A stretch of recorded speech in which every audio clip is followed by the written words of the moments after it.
एक राजा की खोज और 4 जन्मों का रहस्य। कहते हैं भाग्य लिखा नहीं जाता, खोजा जाता है। और एक राजा अपनी खोई हुई पहचान ढूंढने निकला है, लेकिन किसी को पता नहीं उसकी ये तलाश सिर्फ इस जन्म की नहीं, 4 जन्मों का अधूरा रहस्य उसके पीछे पड़ा है। हर जन्म में एक सुराग, हर जन्म में एक मौत और हर जन्म में एक सवाल। वो कौन है और किससे भाग रहा है? आज सच्चाई खुलेगी और इसके बाद आप पिछले जन्मों पर यकीन करने लगेंगे। अंधेरा, तूफान और एक आवाज। काला आसमान, बिजली चमकती है और अचानक एक भारी आवाज गूंजती है, समय तुम्हें फिर बुला रहा है। राजा। कैमरा धीरे धीरे एक जंगल की तरफ बढ़ता है। पत्ते हवा में उछड़ते हैं, जमीन कांपती है। एक आदमी भाग रहा है, घबराया हुआ, जैसे किसी अदृश्य शक्ति से बच रहा वो। उसकी आंखों में डर नहीं, एक ऐसा दर्द छुपा है जो किसी एक जन्म का नहीं लग रहा। रहस्यमयी ताबीज। वो अचानक रुकता है। गर्दन में झूल रहा पुराना ताबीज चमकने लगता है।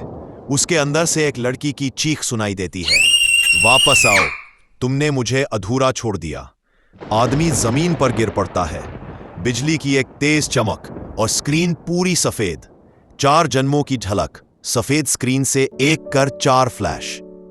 एक बार प्राचीन महल में राज सिंहासन, 2 बार पहाड़ों में साधु का जीवन, आधुनिक शहर में वही आदमी, बस चेहरा बदला बदला।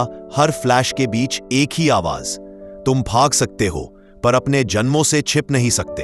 वर्तमान की शुरुआत। कैमरा वापस आता है। आदमी सांस ले रहा है, कांपता हुआ। जंगल गायब, वह अपने कमरे में है। अलार्म बजता है। वह उठकर आईने में देखता है। आईने में उसका चेहरा वही है, लेकिन पीछे एक राजा की परछाई खड़ी है। वह फुसफुसाती है, समय पूरा हो गया है, अब सच का सामना करो। स्क्रीन काली, टेक्स्ट उभरता है, एक राजा की खोज और 4 जन्मों का रहस्य। धीमी पृष्ठभूमि, हल्का सा मंत्र, गहरी आवाज में नरेशन। एक ही घड़ी, एक ही मुहूर्त, एक ही जन्म, एक ही समय। फिर भी क्यों किसी का जीवन राजा और किसी का जीवन राख बन जाता है? क्या वाकई भाग्य ही सब कुछ है, या हमारे कर्म, हमारे निर्णय, हमारी दया एक एक जन्म के भविष्य बुनते हैं? राजा का सवाल। राजमहल की सभा, बाजे गाजे, चमकदार दरबार। राजा का चेहरा विचारों से भरा हुआ। राजा कहता है, ज्योतिष कहता है मेरा राजयोग था, लेकिन उसी घड़ी कई और भी जन्मे होंगे। वे राजा क्यों नहीं बने? पूरी सभा शांत, हर विद्वान चुप। राजा के शब्द जैसे हवा में स्थिर हो गए हों। एक वृद्ध ज्योतिषी धीमे कदमों से उठता है, महाराज, उत्तर किसी किताब में नहीं है, उत्तर जंगल में है, एक महात्मा के पास। वही आपको सच्चाई बताएंगे। राजा की आंखें चमक उठती हैं। राजा घोड़े पर, सिपाही पीछे, घना जंगल, धुंध, रास्ता जैसे गायब। पहला महात्मा राजा पहुंचता है। एक विचित्र दृश्य, एक महात्मा आग के अंगार खा रहे हैं, लाल लाल कोयले। कड़क आवाज, राजा चौंक जाता है। महात्मन, मेरे प्रश्न का उत्तर। महात्मा गुस्से में गरजते हैं, दूर रहो, समय नहीं है। उत्तर चाहिए तो आगे पहाड़ियों में एक और महात्मा है। राजा को डांट पड़ती है, पर उसकी जिज्ञासा बढ़ती जाती है। दूसरा महात्मा राजा पहाड़ों के खतरनाक रास्तों से गुजरता है। पैरों के नीचे छोटे पत्थर लुढ़कते हैं। आखिरकार दृश्य सामने आता है, एक तंबू नुमा कुटी और उसमें महात्मा अपना ही मांस चिमटे से नोच नोच कर खाते हुए। राजा का दिल दहल जाता है। महात्मन, कृपा कर उत्तर। महात्मा दोहराते हैं, मैं भूखा हूं, समय नहीं है। उत्तर चाहिए तो आगे एक बालक जन्म लेगा, केवल कुछ देर जीवित रहेगा, बस वही उत्तर देगा। राजा के भीतर रहस्य का तूफान तेज हो जाता है। अजीब यात्रा। राजा जंगलों, पहाड़ों, कच्चे रास्तों से गुजरता हुआ आदिवासी गांव पहुंचता है। गांव वाले राजा को देखकर घबरा जाते हैं। राजा मुस्कुराकर कहता है, मैं उत्तर की तलाश में आया हूं। वह दंपत्ति राजा के सामने खड़े हैं, जिनके घर बालक जन्म लेने वाला है। नवजात बालक का सत्य, बच्चे के जन्म की आवाज, रोने की पुकार। लेकिन सेकंड्स बाद सन्नाटा। नाल सहित बच्चे को राजा के पास लाया जाता है और फिर चमत्कार। बच्चा मुस्कुराता है और बोलता है, राजन, मेरे पास भी समय कम है, पर सुनो, तुम, मैं और वे दोनों महात्मा, हम चारों 7 जन्म पहले 4 भाई थे, राजकुमार थे।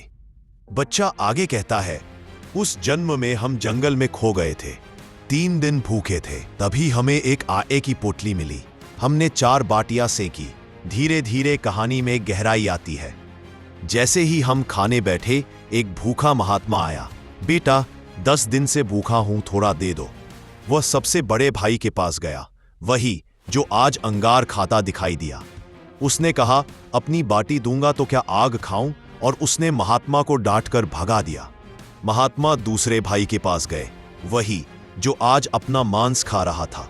उसने कहा, तुम्हें दे दूंगा तो क्या अपने शरीर का मांस खाऊं? और वह भी चिल्ला उठा। फिर महात्मा मेरे पास आए, लेकिन मैंने भी लालच में कहा, मुझे भूख लगी है, मैं क्या करूं? और मैंने भी नहीं दिया। आखिर महात्मा तुम्हारे पास आए और तुमने मुस्कुराकर अपनी आधी बाटी उन्हें दे दी, सम्मान से, दया से, प्रेम से। फल और भविष्य बच्चा कहता है, महात्मा बहुत खुश हुए और बोले, बच्चे, तुम सब सदा अपना फल पाओगे। आज वही फल दिख रहा है। सब एक ही घड़ी जन्मे, लेकिन कर्म अलग थे, इसलिए आज तुम राजा हो, मैं थोड़ी देर का जीवन हूं। एक भाई आज अंगार खाता है और दूसरा अपना मांस। धीरे धीरे बालक की सांसें धीमी होने लगती हैं और अंतिम वाक्य, कर्म ही भाग्य बनाते हैं, बालक मर जाता है। राजा का बोध, राजा की आंखें भर आती है। वह माथा भूमि पर रख देता है, धीमी आवाज में बोलता है, आज समझ आया, जन्म नहीं कर्म फर्क लाते हैं। वही कर्म जो बीज थे, आज पेड़ बनकर खड़े हैं। जीवन का संदेश, एक ही समय जन्म लेने से भाग्य समान नहीं हो जाता। घड़ी नहीं बदलती, कर्म बदलते हैं। गलत पासवर्ड से मोबाइल नहीं खुलता, तो गलत कर्मों से स्वर्ग के द्वार कैसे खुलेंगे? कर्मों की पोटली, बातियों की खातिर हम रोज किसी न किसी परीक्षक से मिलते हैं, कभी भिखारी के रूप में, कभी बूढ़े के रूप में, कभी पशु पक्षी के रूप में, और हर बार हम अपने अगले जन्म का भविष्य लिख देते हैं। संभुत भाग्य लिखा नहीं मिलता, भाग्य बनाया जाता है।